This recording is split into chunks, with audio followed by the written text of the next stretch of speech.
Davi era um cara, se você vai estudar a história dele a fundo, ele não se importava com o que as pessoas iam pensar. Por exemplo, ele era rei. Quando ele ficou sabendo que a arca, né, que representava a presença de Deus, ia passar pela região onde ele estava, ele não estava com roupas reais nem nada. Ele saiu praticamente nu e começou a dançar com roupas... Sim, íntimas. E o pessoal falou, meu, que cara louco. A mulher meteu o pau e a mulher ficou estéril. Olha aqui, você tá pensando o quê? Olha como que você tá, você é um rei. Ele tava pouco se ferrando, cara. Falou, cara, é Deus que tá aqui, meu irmão. Tô pouco me... Sabe? Não tô nem aí que o outro vai pensar. Então, tipo assim, o que me chama a atenção em Davi era assim, cara, não adianta você dar uma cartilha pronta pra ele. Ele vai questionar. Ele vai falar assim, meu, eu não vou ver minha vida com medo. Porque, por exemplo, se você tocar, você morre. Porque é muito sagrado. Davi, eu acho que ele vai falar assim, não, eu sou filho de Deus, cara. Sim, não faz sentido ele. Não, eu vou tocar. Então, ele não se adequava à massa. E ele não temia Deus porque ele acreditava que se Deus era essa força tão bonita e tão, né, tão incrível, por que ele deveria temer? E temer a Deus. Exato. Então ele tinha um coração que pegava fogo, cara. Sabe? Tipo assim, ele é um cara que Deus tinha... Tanto que depois de muitos e muitos e muitos anos, passaram muitos homens, ele falou, cara, eu queria um tabernáculo dele. Eu queria... O que representa o tabernáculo dele? Eu quero ele. É ele. Olha pra ele e saiba o que me agrada. Aí você fala assim, puta, mas quem foi Davi? Um cara que quebrou todos os protocolos. O filho rebelde. Humanos, é. Você fala, meu, a sociedade hoje ia matar ele, cara. Por causa dos teus padrões comportamentais. Mas ele quebrava isso sem fazer mal, né? Porque existe essa importância também de deixar claro, acho eu, pelo que você está me falando aqui, estou entendendo isso. Uma coisa é quebrar protocolos, enfrentar, questionar coisas que não fazem sentido, porém, não confundindo com vou viver à margem da lei, vou virar aqui, vou fazer coisa do mal porque sou mais eu. Eu vou te falar uma coisa que eu aprendi uma vez com um amigo, com Moisés, que eu te falei. Aliás, abraço pro Moisés. Abraço, Moisés, um advogado, gente boa demais, meu advogado. Cara, uma vez ele ensinou algo que eu falei, cara, muito interessante. Ele falou assim, ó, quando Moisés, né, entrega as leis, são 10 mandamentos. Os 10 é 5 leis que tem a ver com homem e 5 leis que tem a ver com homem com Deus. Então são 2 linhas, horizontais e verticais. O que são as linhas horizontais, Raul? As consequências da terra. Por exemplo, vou dar um exemplo aqui, tá?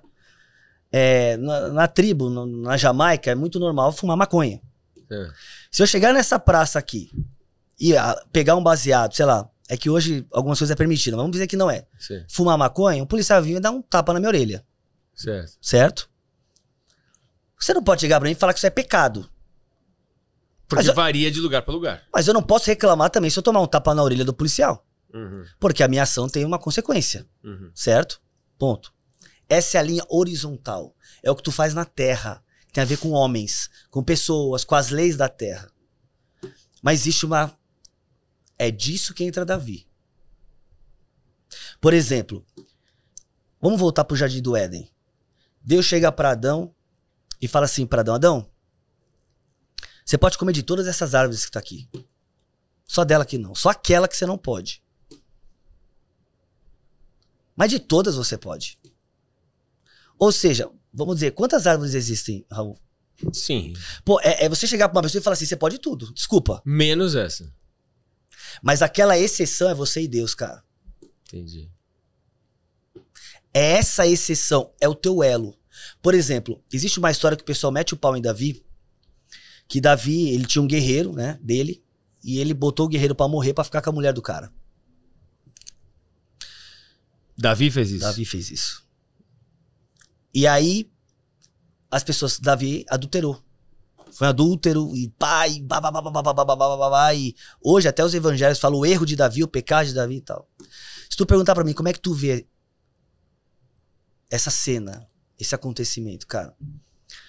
Porque Davi, ele chega pra Deus e ele fala assim, eu errei.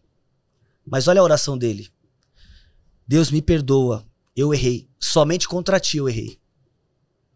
Você fala, porra, como assim? Por que somente contra ele? Mas e o cara? Pois é. Vamos entender o conceito? É a história. Davi era rei. E na época, ele é o rei. Independente, a nossa visão, conceito de monogâmico, certo, de errado, monogâmico, seja que for, é esse. Mas quando ele fala assim, oh Deus, me perdoa, não tira de mim aquilo que o Senhor me deu, eu pequei somente contra ti eu pequei. Porque tecnicamente ele estava no direito dele nessa linha horizontal. Porque ele entendeu que ele mexeu com essa conexão, aí se arrepende. Entendi. Essa daqui, cara, a gente erra toda hora. E hoje, de verdade, pra alguém me condenar ou me julgar ou me culpar é ruim. Aqui, né? Aqui. É aqui que aqui faz... sim. E às vezes o aqui, cara, é coisa besta.